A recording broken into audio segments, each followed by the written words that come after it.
اعوذ باللہ من الشیطان الرجیم بسم اللہ الرحمن الرحیم اللہم صلی علی محمد و آل محمد وعجل فرجہم۔ سٹی آف نالج اکیڈمی سے آپ کی بیبی جان آپ کو سلام عرض کرتی ہیں۔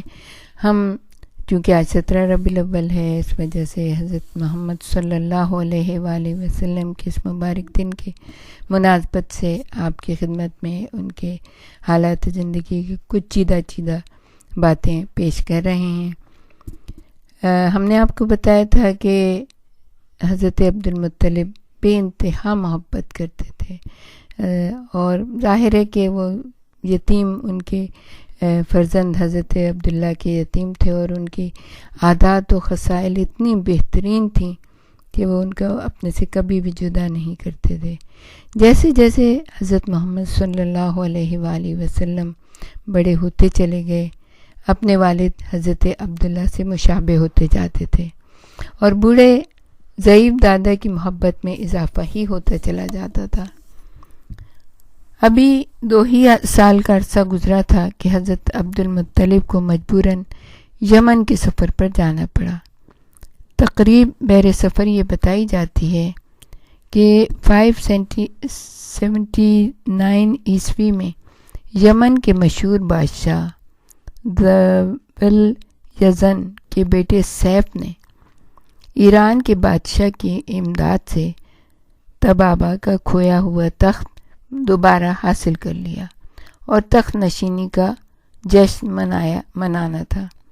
قریش کے عالی مرتبت سردار کی حیثیت سے حضرت عبد المطلب کو وہاں شرکت کرنے اور مبارکباد دینے کے لیے جانا ضروری تھا۔ اس سے سخت وقت اس بزرگ سردار پر کبھی نہ آیا تھا۔ پوتے کی جدائی اتنی شاق تھی کہ بار بار سینے سے لگا کر پیار کرتے تھے اور روتے جاتے تھے۔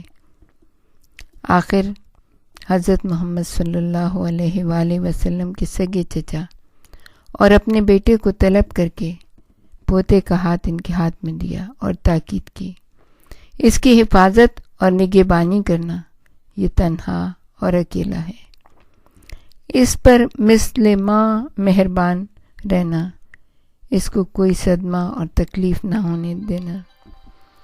اتنا کہہ کر آپ نے حضرت ابو طالب سے پوچھا، اے فرزند، کیا تم نے میری بات کو قبول کیا؟ حضرت ابو طالب نے کہا، بے شک میں نے قبول کیا اور اللہ کو اپنے اس عہد پر گواہ ٹھہرایا۔ یہ سن کر حضرت عبد المطلب نے حضرت ابو طالب کا ہاتھ پکڑ اس عہد و پیمان کو مضبوط کیا اور یمن کے سفر پر روانہ ہو گئے۔ حضرت عبد المطلب کے اس سفر سے وطن لوٹنا آپ کو نصیب نہ ہوا، اور آپ نے یمن سے واپسی کے سفر میں انتقال فرما دیا۔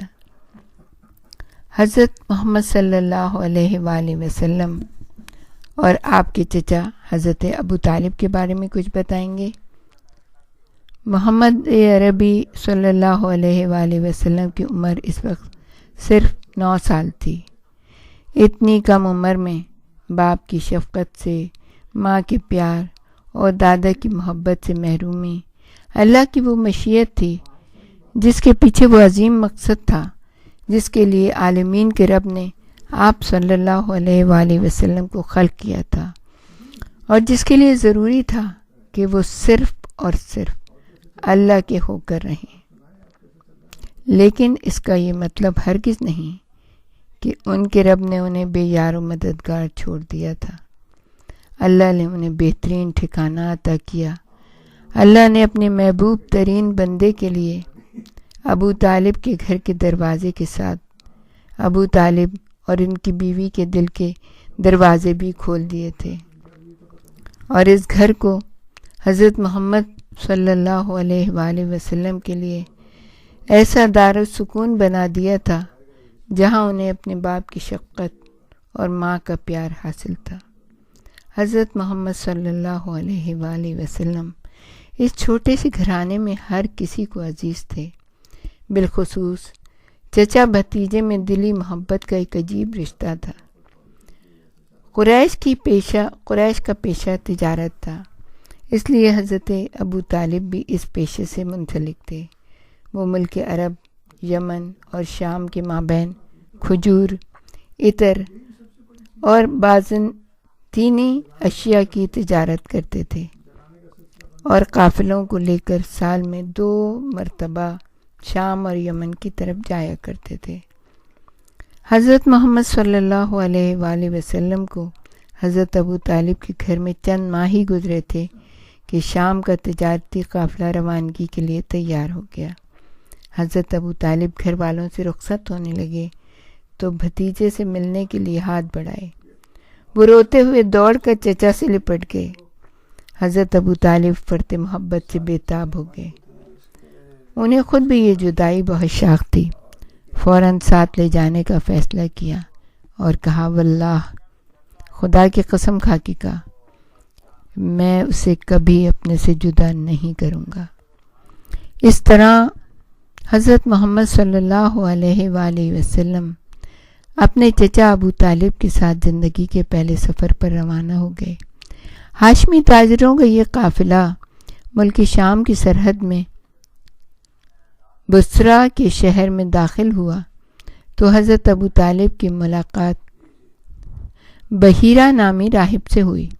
اس ملاقات کی تفصیل حضرت ابو طالب کے ان اشعار میں موجود ہے جو علامہ سیوطی نے خصائص الکبریٰ میں اور ابن ہشام نے اپنی سیرت میں اس واقعے کے ذیل میں نقل کی ہیں۔ ابو طالب کے اشعار کا ترجمہ سیرت ابن ہشام۔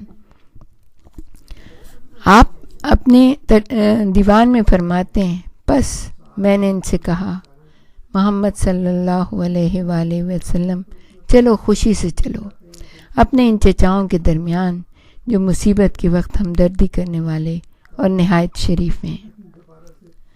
ہم اس قافلے کے ساتھ چلے جو خوش بختی کے ساتھ شام کی جانب رواں دواں تھا۔ جب ہم شام کی سرحد میں داخل ہوئے، اب یہ اشعار ہیں جو کہہ رہے ہیں جناب ابو طالب، تو بحیرہ راہب ہمارے لیے نہایت عمدہ کھانے کا انتظام کر کے آیا تھا۔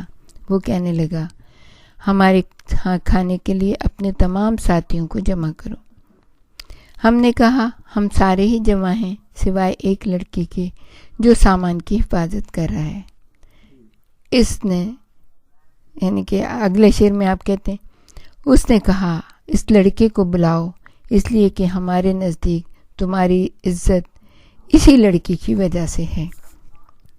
پھر آپ فرماتے ہیں، بحیرہ نے محمد صلی اللہ علیہ وآلہ وسلم کو اس شان سے آتے ہوئے دیکھا کہ ایک بادل ان کے سر پر سایہ کیے ہوئے، تو بحیرہ ان کے سامنے جھک گیا اور ان سے مغرور ہوا۔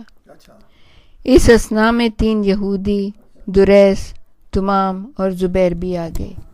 وہ ویسی ہی علامات نبوت کو ڈھونڈ رہے تھے جنہیں بحیرہ نے دیکھا تھا۔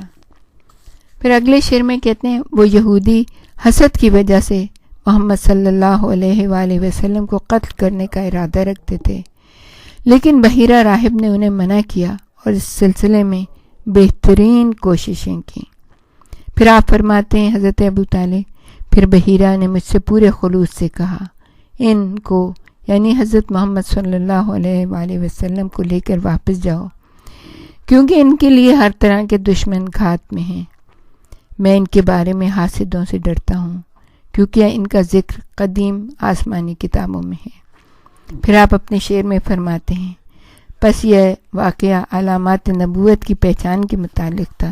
ظاہر ہے روشن دن اندھیری رات کی طرح نہیں ہوتا، یعنی نبوت کی نشانیاں چمکتے ہوئے دن کی طرح ظاہر تھیں۔ حضرت محمد صلی اللہ علیہ وآلہ وسلم کی بحیرہ راہب سے یہ پہلی اور آخری ملاقات کی۔ حضرت ابو طالب کے اشعار تمام یورپی مورخین کے اس الزام کی تردید کر رہے ہیں کہ بحیرہ راہب نے حضرت محمد صلی اللہ علیہ وآلہ وسلم کو اسرار نبوت تعلیم دیے تھے۔ دوسری طرف بحیرہ راہب کے اس ایمان کا ثبوت ہے جس کا اظہار آپ صلی اللہ علیہ وآلہ وسلم کے سامنے جھک کر اسی وقت کر دیا تھا، اور جب ان علامات نبوت کو دیکھا جو اس نے تورا اور انجیل میں پڑھی تھیں۔ یہاں قابل ذکر نکتہ یہ ہے کہ حضرت ابو طالب کے اشعار جو ان کے ایمان کی دلیل ہیں، نقل کرنے کے بعد بھی صرف راویوں کے بیان پر اعتبار کر کے بغیر تحقیق کیے مورخین اسلام کا یہ لکھ دینا کہ ابو طالب نے اسلام قبول نہیں کیا اور نعوذ باللہ کفر کی حالت میں مر گئے، ستم ظریفی نہیں ہے تو اور کیا ہے۔ پروردگار عالم ہمیں جناب ابو طالب کے ساتھ محشور کرے اور ہمیں ان کا مبارک چہرہ دیکھنا اور ان کے وجود کی زیارت کرنا نصیب فرمائے۔ اس وقت ہم آپ کو بس ایک جملہ مولا علی کے ایک سینگ کا بتا رہے ہیں کہ جب کسی نے حضرت ابو طالب کے بارے میں پوچھا تھا تو آپ نے کہا کہ تو میرے باپ کو کیا جانتا ہے۔ یہ ہستی وہ ہے کہ اگر پروردگار عالم سے تمام مخلوق کی سفارش کر دیں تو پروردگار عالم کسی ایک کو بھی جہنم میں نہیں ڈالے گا، یعنی کہ سب کو جنت مل جائے گی۔ ان کی ہستی کے بارے میں کوئی کیا کہہ سکتا ہے۔ پروردگار عالم سے دعا ہے کہ ہمیں نیک اور سعادت مند عظیم ہستیوں کے سائے رحمت میں رکھے، دنیا میں بھی اور آخرت میں بھی۔ وآخر دعوانا ان الحمد للہ رب العالمین۔ ہمارے ساتھ ہی رہیے گا، ہم آپ کو اور بھی بہت ساری چیزیں، بہت ساری ویڈیو آپ کے سامنے پیش کریں گے۔ اللہم صلی اللہ محمد وآل محمد۔ اپنا بہت بہت خیال رکھیے گا، اور ہماری طرف پھر ایک بار آپ سب کو مبارکباد جناب سرور کائنات کی ولادت کی۔